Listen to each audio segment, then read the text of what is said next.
Whoa! What are we doing today on this beautiful Panigale before? We're changing suspension. We're changing internals on the front. Once it comes with already a beautiful all-in suspension, we're keeping the outside and we're getting all the guts. So, let's remove it. We don't need to take the whole bike.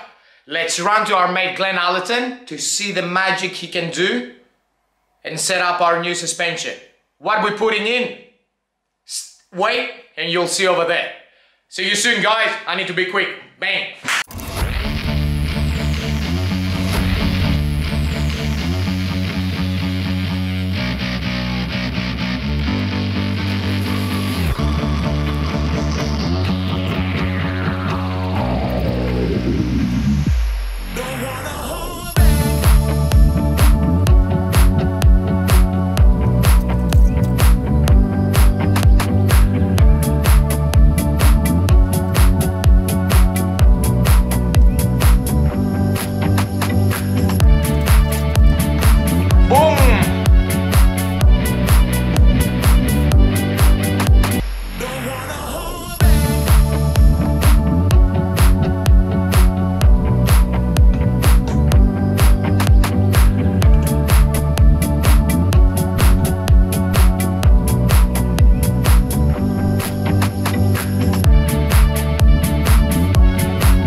Guys, Glann Allerton.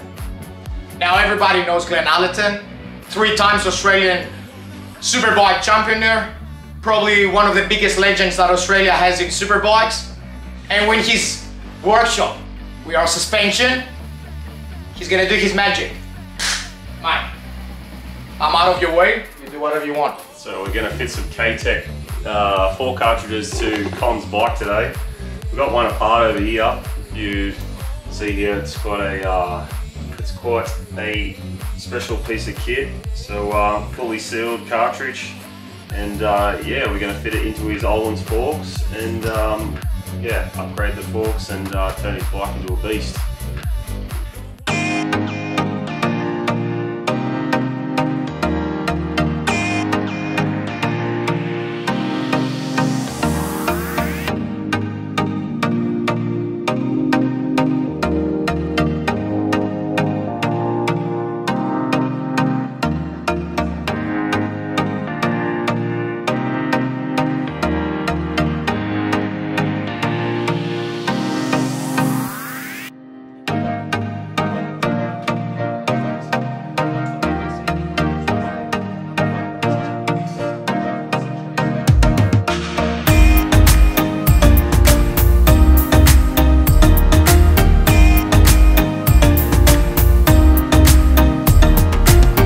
So guys, what we're doing here with the heat gun is we're trying to break the Loctite in there so we can remove all the internal cartridge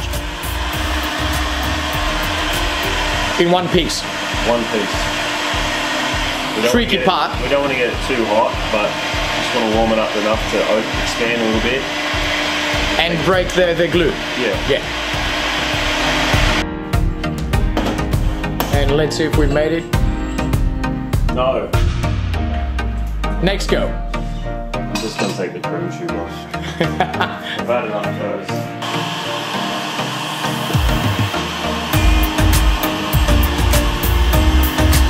How much is it? The heat makes a big difference. Huge, huh?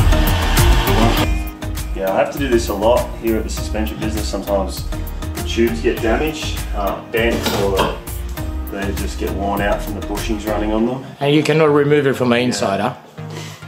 There's a threaded section you'll see here when I remove this.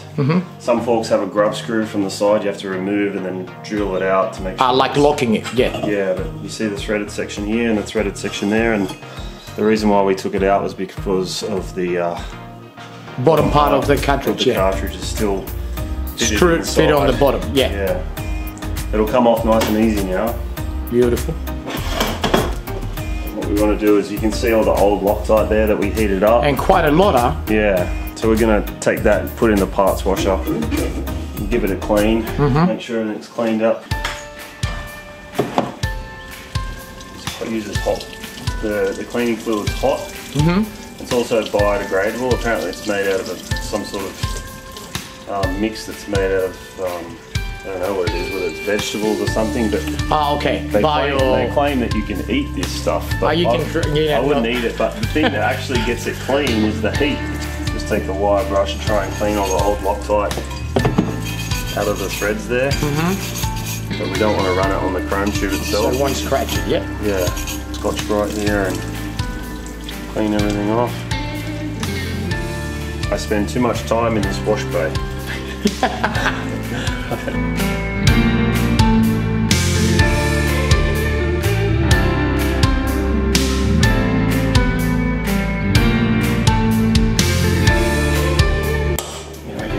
There you go, mate. That was hard, huh? Yeah, wasn't gonna come out. So guys, you saw how much pressure we had to apply, huh? That looks nice.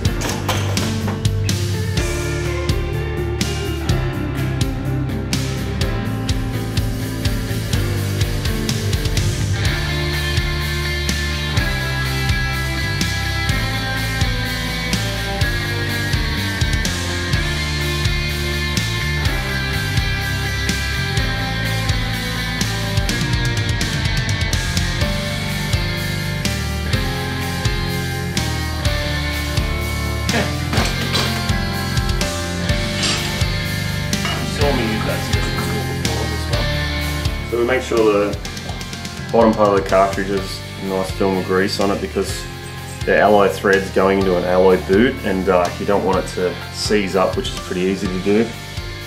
You have to have this special tool that goes down the inside of the cartridge so we can mount it. It slides in there just snug, and I always like to just hold onto the fork leg while I install it so that I don't drop the cartridge in there and bang it against the bottom.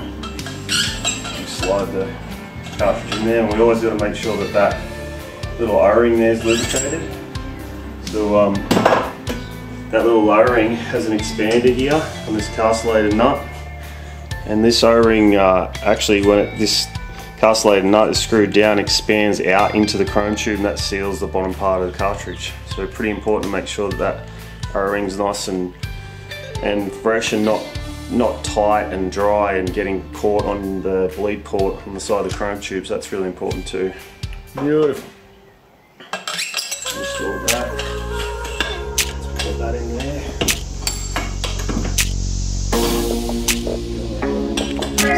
Slide it in.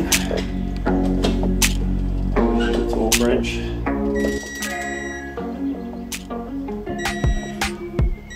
17 Newton meters. What torque wrench are you using? Snap-on. And does it noise? Ooh.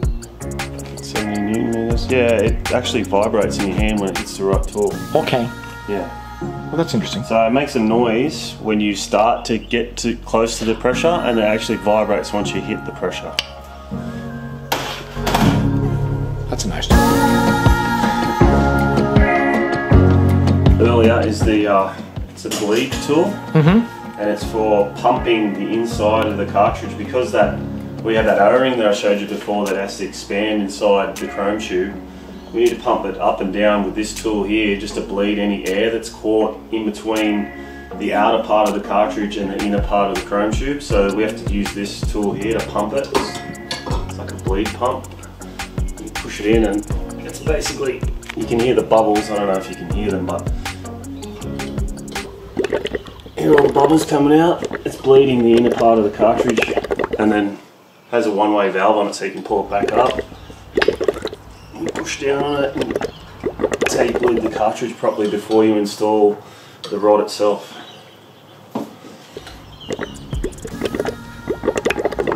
This tool's for the castellated nut. It's got the castellations, and that's going to expand that O-ring that we showed you before. So just got to put that one in there and start screwing it down.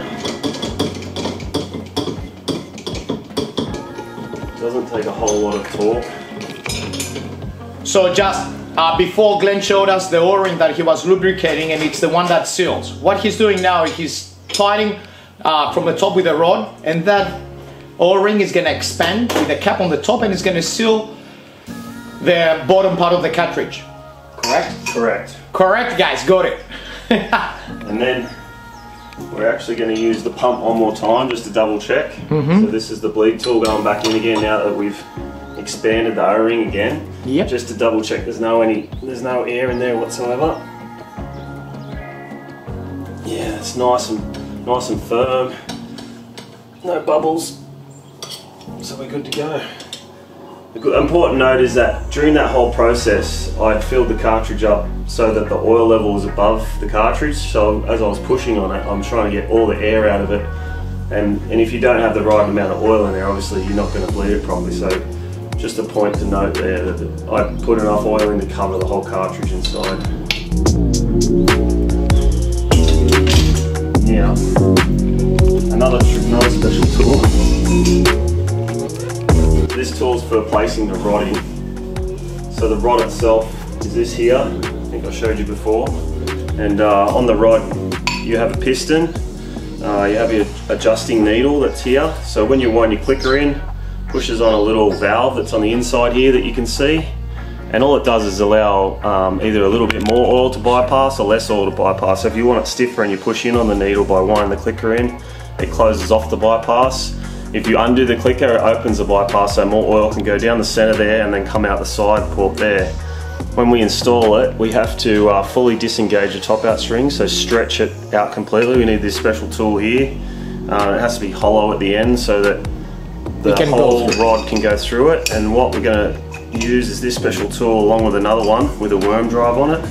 And this tool over here helps to stretch that top out spring. So we want that top out spring fully disengaged with the cartridge fully bled. So this screws in through this hole onto, let's place it here on this mat, onto the end of the rod, and then use this worm drive here, and we're going to stretch out that top out spring down there. So I just push down with a bit of pressure. You can see here with the worm drive at the top here, I can wind it down, and the worm drive will hold the cartridge in place with the top out spring fully disengaged. So as you can see there, top out spring's disengaged.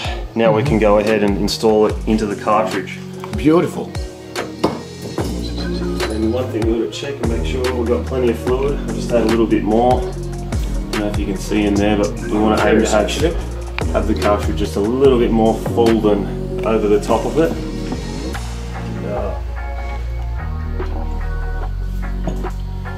That way no air is going to get into that cartridge.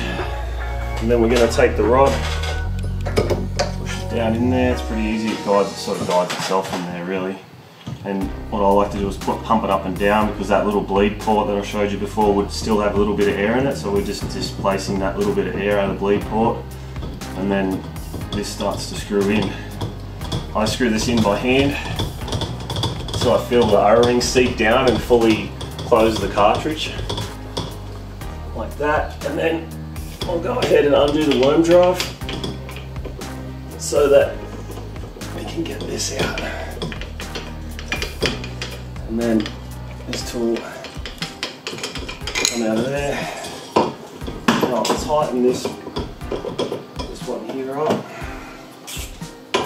so that it's proper tight. We usually use a torque wrench. You're looking at about 12 Newton meters, not a lot of force. And then as you can see, we look at the rod here and we want to push it up and down. It's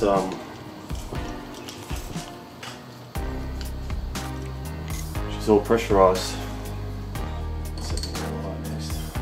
Yeah, a lot of oil levels these days are very low. Like, you know, you hear 200 mil air gap. And a lot of times, yeah, with a lot of these forks, they don't have a bypass bleed hole in the chrome tube, which I should have shown you earlier, but a hole in this tube that feeds into the outer tubes, most of them are up around the 160 mark. I remember, yeah. So if a lot of guys out there, they fully install a new cartridge like this and everything's dry, if you don't overfill, like fill the cartridge right up with oil, then the seals and the bushings don't get any oil and they can run dry and wear out. So I like to put extra oil in, and then you'll see me here, The oil's nearly to the top, and I actually put my hand over it and try and pressurise the outer cartridge so this outer cartridge is nice and smooth. Got you. But as you do that, you've also got to remember that when you do the air gap, as you pull back up on this is going to push oil back into the middle, so your air gap's going to change. So I like to spend a little bit more time setting the air gap. When you set the air gap, you have everything compressed. So we're going to use this tool here to push down on it. We've already set this rod at 185mm, which is the air gap we're going to use today on this fork. Fully compress the rod and then pull up on this syringe until all the oil comes out. You remember that we pushed some oil down into the chamber in between this tube and this tube, so we're going to take it through its normal range of movement.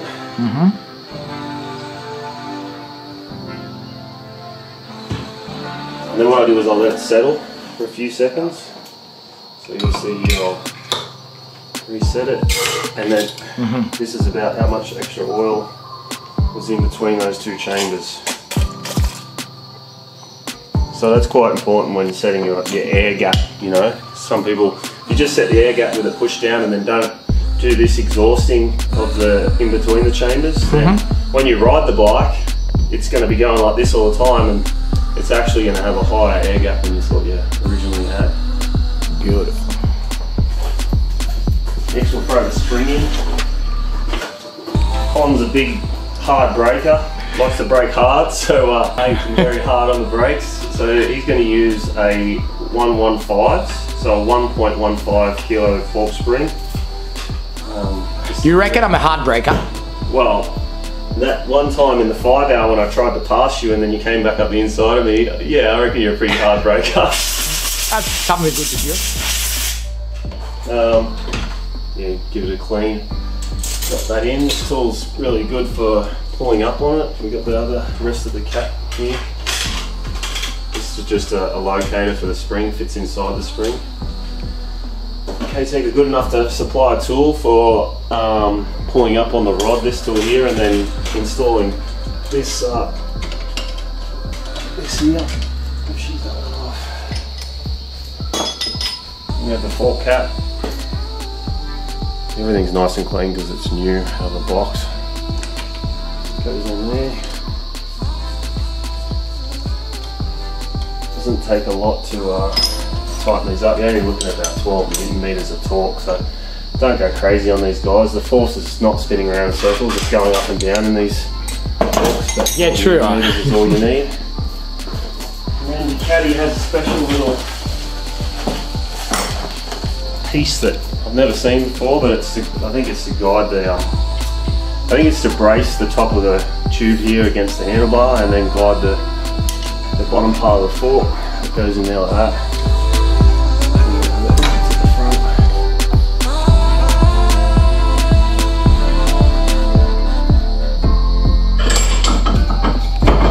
These are soft jaws. I've never used metal against this as an alloy soft jaw. So if you damage something, it's going to be the... Yeah. This is a proper K-TECK tool for the caps. They like triangles in England. Do the cap up, snap it up. Con is running 7 turns of preload, so 6, 7. And we're going to run the adjuster for the compression. 12 clicks. So with the clicker we go all the way in till it stops. We count back 12. 1, 2, 3, 4, 5, 6, 7, 8. And finally just the brake clean. Wipe any excess dirt off. We've got lots of tools out. You can tell we're working on K-TECK because we got lots of special tools out. All the special K-TECK tools, guys. We're all done, guys, to run back. A huge thanks to Glann Allerton. We need to throw them in the car, run back in our garage, at our workshop, get it ready and see what it looks like. See you back there, guys.